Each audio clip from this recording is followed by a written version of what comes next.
Okay, y'all absolutely loved the video we did with our early round values. So now we're just going to go a little bit later in these drafts and we're going to head over to the middle rounds. Now, I'm going to classify this as running backs being drafted in rounds 5, 6, 7, 8, and 9. Now, we will have another video after this one talking about our favorite late round running back values. So if you want to make sure you don't miss it, all I ask is go down there, drop a like on this video, subscribe to the channel as well, and we live stream every single night. So if you want to come out to one of our live streams and you're upset that you always miss them, you always watch him his videos later on, hit the bell next to the subscribe button if you want to get notified when we go live. But that should be it. Let's go ahead. Let's dive into these running back values. And let's talk about someone that has been in a free fall in these drafts. Let's talk about someone that is right on the verge of not being a middle round running back, but instead being a late round guy, because sometimes he does indeed fall to the double digit rounds now.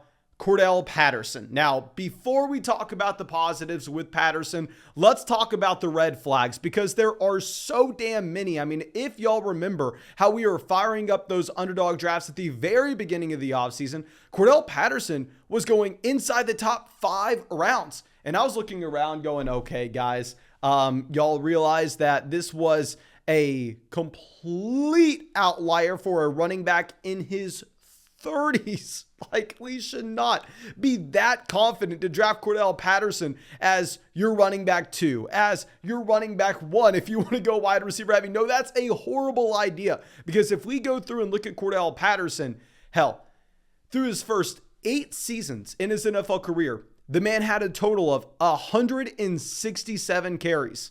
In 2021 alone, 153. Now, of course, you can look at this one of two ways. You can say, well, Mason, the coaching staff just didn't know how to use Cordell Patterson. They didn't know what they were doing in his first 8. No. Okay. If he was trapped in one offense, if he was trapped with one coaching staff through the first 8 years of his NFL career, maybe you could blame it on the coaching staff's inability to be creative and to use Cordell Patterson in space as a hybrid running back / receiver. But no, the man played on 5 different NFL offenses. The man played on 5 different NFL teams. So to go through and just to blame it on the coaching staff not understanding how to use Cordell Patterson, that's probably not the best bet to make. Now, with Cordell Patterson, like I said, I think he is a must draft running back for a couple different reasons, because I think the other red flags people are going to with Cordell Patterson are not necessarily valid. A lot of people point to the fact that, hell, this team brought in my rookie wide receiver 1. They brought in Drake London. This team also drafted Tyler Algier in the 4th round of this year's NFL draft. Algier does check a lot of the boxes that we look for, and he definitely will have a role in this offense going forward. But I'm saying, you know what? When it comes to 2022, this may not necessarily matter. The additional talent added to Atlanta isn't really going to make up for the lack of talent, the loss of talent overall. Because if we go through and look at players that were in this offense last year that are not going to be this upcoming season, obviously you have Russell Gage getting paid $30 million to go over to Tampa. You have Mike Davis gone. Mike Davis, the biggest bust in fantasy last year, or at least one of them. We didn't draft him at all. I never believed in Mike Davis, but he did have a role in this offense last year. Hayden Hurst is gone. Wayne Gallman is gone. Calvin Ridley is gone. Tajay Sharp is gone. They lost so many depth pieces in Atlanta that you have 272 targets available. You have 166 carries available in this offense. Now, we can assume that, yes, Kyle Pitts does take a step forward, but Kyle Pitts already had like 110 targets last year. Do you think Kyle Pitts is getting to 160 this year? And Drake London, we want to expect that he is probably the best rookie wide receiver in this draft class, but it's not like London's going to come in and dominate with over 120 targets year 1. So if we look at this volume in Atlanta, I think you have more than enough touches to go around to Tyler Algier, to Drake London for a second-year leap up with Kyle Pitts, and still Cordell Patterson's role is going to remain safe in this offense. And this role had Cordell Patterson with 9.5 carries a game last year. This role had Cordell Patterson with 4.3 targets per game. I mean, almost a 13% team target share. You're looking at Cordell Patterson essentially as a running back 3 and a wide receiver 4 combined into one player that you get at the running back position. This led Cordell Patterson to be the running back 15 in fantasy on a per game basis. Now, if we head over to Underdog Fantasy to see where Cordell Patterson is currently being drafted, he has fallen to the running back 32. Trust me, I've seen him go behind Melvin Gordon. I've seen him go behind Devin Singletary. I've seen him go behind James Cook. I've seen him go behind Chase Edmonds. You're consistently seeing Cordell Patterson go later than his ADP in drafts, where you're able to sometimes get him in the double-digit rounds, which I will agree, there will be regression. Cordell Patterson most likely is not going to be the running back 15 overall this upcoming season as he was last year. And this is because the one red flag that I think is 100% fair to put on his profile is a lack of upside overall in this offense. Because if we go out of our way and we look at what you have in Vegas, what we are seeing with those sports books, they currently have the Atlanta Falcons winning either 4 or 5 games. You can find that total at either 4.5 or 5 games. This team is not going to be in the lead. This team is not going to be putting up points. They have Marcus Mariota. So the touchdowns that Patterson had last year, averaging almost 0.7 touchdowns per game, that is most likely going to come down. And that will eat into the upside that you have from Cordell Patterson. So instead of expecting him to be a low-end running back 1, high-end running back 2 as he was last year, I'm going to expect that the overall role in this offense remains the same. But the loss of Matt Ryan going over to Marcus Mariota is going to create a lack of upside overall, where instead of being that high-end running back 1, maybe Cordell Patterson is the running back 20, the running back 21, the running back 22 on a per game basis. But in a best ball format over there on Underdog Fantasy, where he will have those random spike weeks, if we're able to draft him as the running back 32, I'm seeing upside there in that draft price where you can get Cordell Patterson as your running back 3, running back 4, and he can randomly spike into your starting lineup to provide you running back 2 production. Now, if for whatever reason you are not signed up for Underdog Fantasy and you want to be able to go draft Cordell Patterson in the double-digit rounds,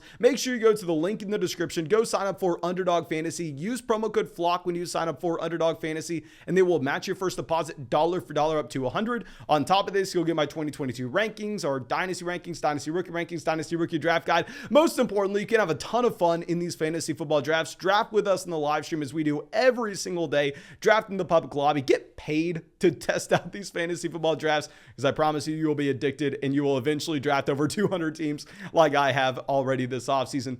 But let's move on to our next running back, someone that is definitely more expensive in fantasy football drafts, but is finally worth it.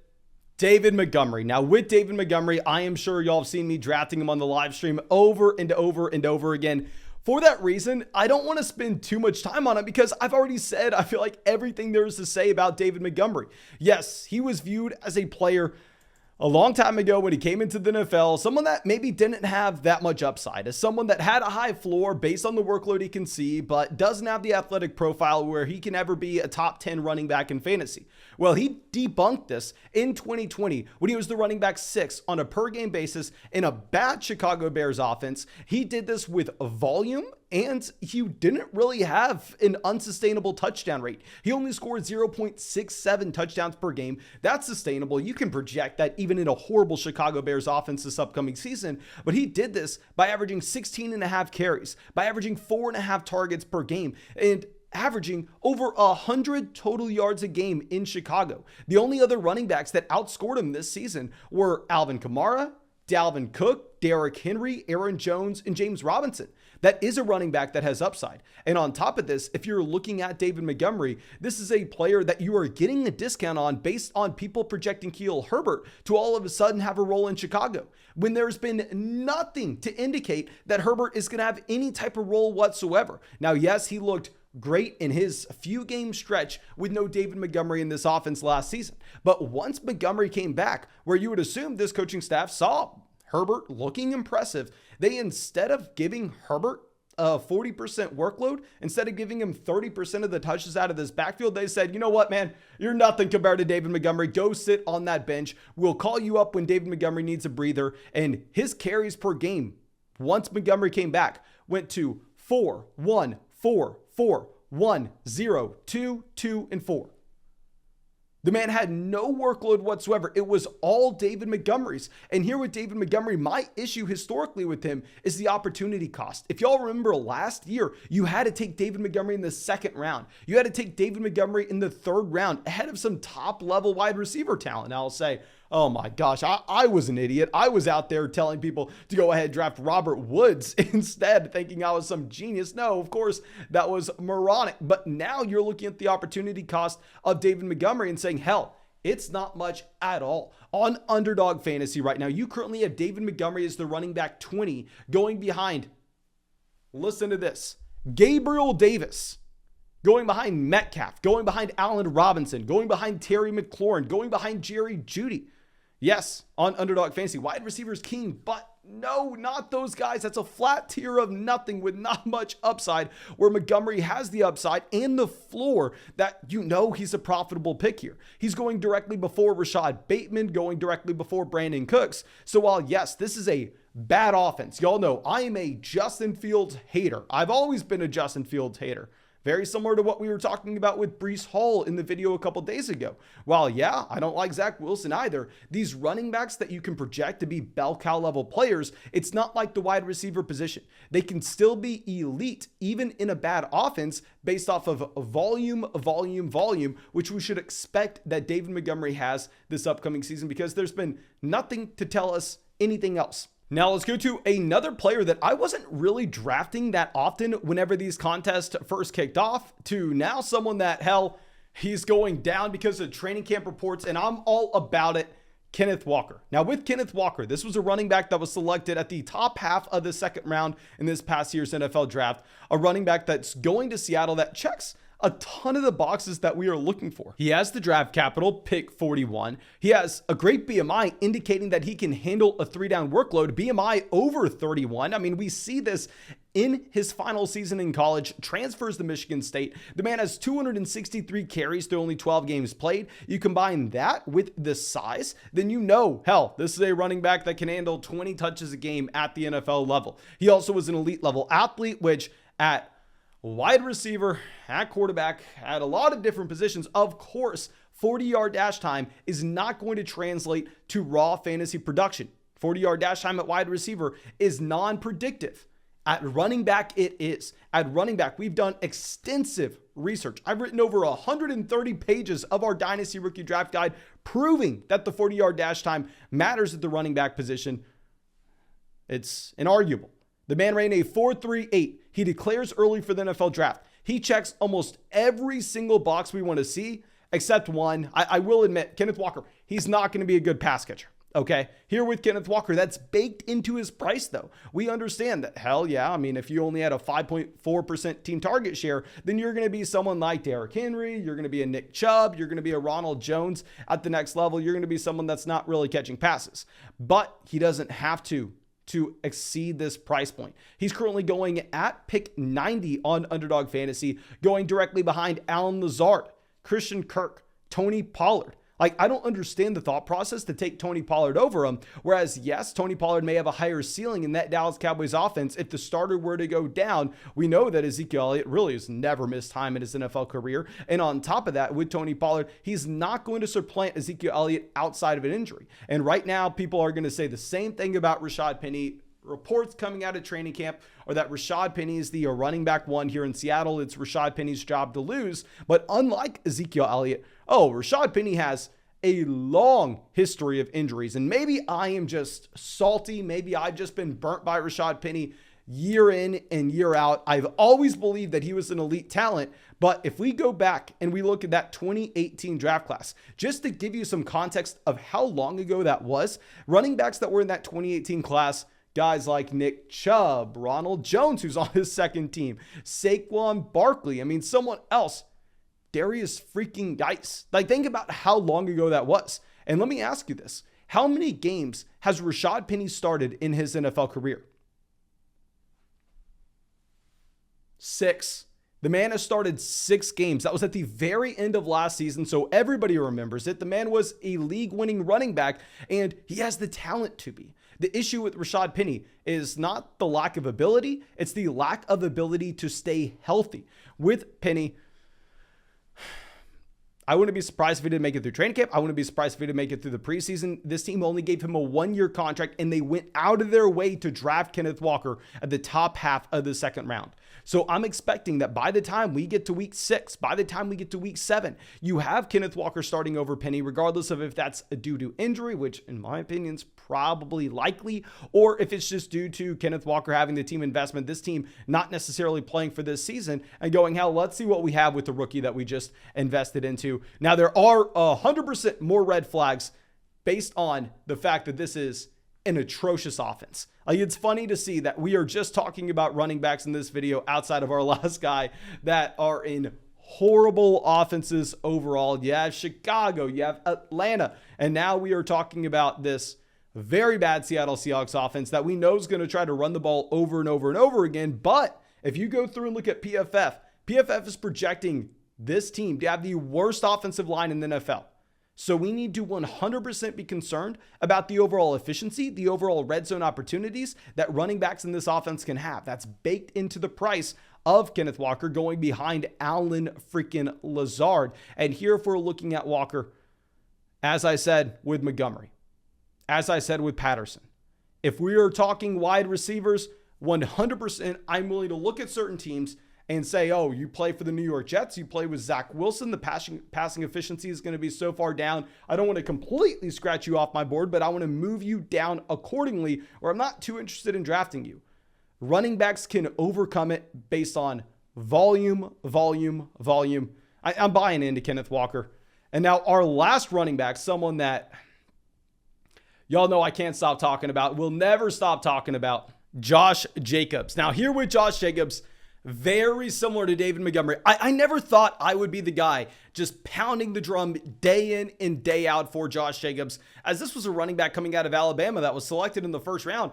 I really didn't like him in that 2019 draft class. I mean, regardless if you're talking dynasty, redraft, I didn't necessarily think that Josh Jacobs was some elite level player. I didn't think he was an elite level prospect. I thought he was a bad prospect overall. I mean, this is a running back that never was hyper productive at Alabama. This is a running back that really, despite everybody comparing him like Alvin Kamara coming into the NFL, he wasn't a great pass catcher. He was very slow. Like, he didn't really check too many of the boxes that we look for, but he was a first round NFL draft pick. At the same time, he's incredibly young. I mean, Josh Jacobs right now is 1 to 2 months older than Najee Harris, which is just the funniest thing to look at. And if we are talking Josh Jacobs, what you cannot ignore is the workload that he has gotten over the past 3 seasons. This is a running back that right now on Underdog Fantasy is being drafted as the running back 22, going behind Amari Cooper, Darnell Mooney, Juju Smith-Schuster, Brandon Cooks, Rashad Bateman. However, he's been the running back 14, the running back 15, and the running back 16 over the past 3 years in Las Vegas. He's done this with a consistent workload where, hell, the man has averaged almost 64% of his team's carries on a per game basis and has almost gotten to a 10% team target share over the past 3 years in Las Vegas. Remember, we all thought Josh Jacobs, after his first season, was a between the tackles grinder that wasn't necessarily going to be able to translate his skill set to the receiving game. Now, he went out and proved that he can do that this past season with almost in a 12% team target share. And I will say, this is going to go down. That's why I'm kind of stuttering here, because I cannot look at you in the eyes and say, yeah, this is going to keep up for Josh Jacobs. This is a running back that's going to continue to have a double-digit target share going forward.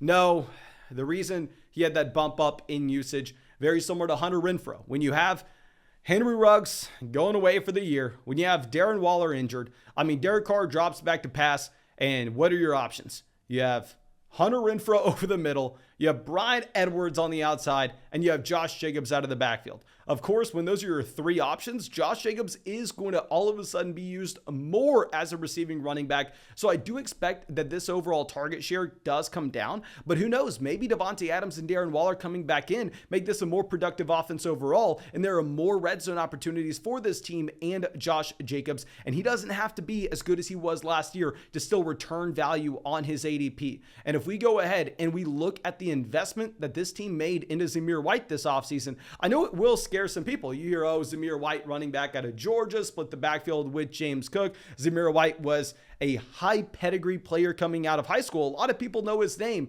However, Zamir White, not a good running back. Zamir White fell to day 3 of the NFL draft. He's an undersized between the tackles grinder. And with Zamir White, it makes so much sense on why they drafted him. If you look at Kenyon Drake in this backfield, coming off a significant injury, Kenyon Drake with 1 year left on this contract, and Josh Jacobs, they didn't pick up his 5th-year option, which based on running back contracts nowadays, probably smart not to pick up his 5th-year option, but they needed to have some leverage in contract discussions next offseason. Very similar to what you saw in New England, where the New England Patriots go out there, they draft 2 running backs on day 3. Does that mean they're a threat to Damian Harris and Ramondre Stevenson? No, it means that this team is smart. They look forward to next offseason. They go, okay, what do we need? What depth are we lacking? So the Zamir White selection is just depth for the future, never planning on using Zamir White as a committee running back with Josh Jacobs, as we've seen this team never really plan on using Josh Jacobs in a committee, indicated by the workload he has had over the past 3 seasons.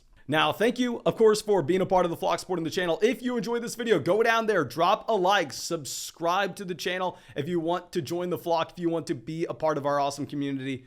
And yeah, all I ask from you is that you have a great day. I want you to know that I truly do appreciate you, and I'll see you with the video tomorrow.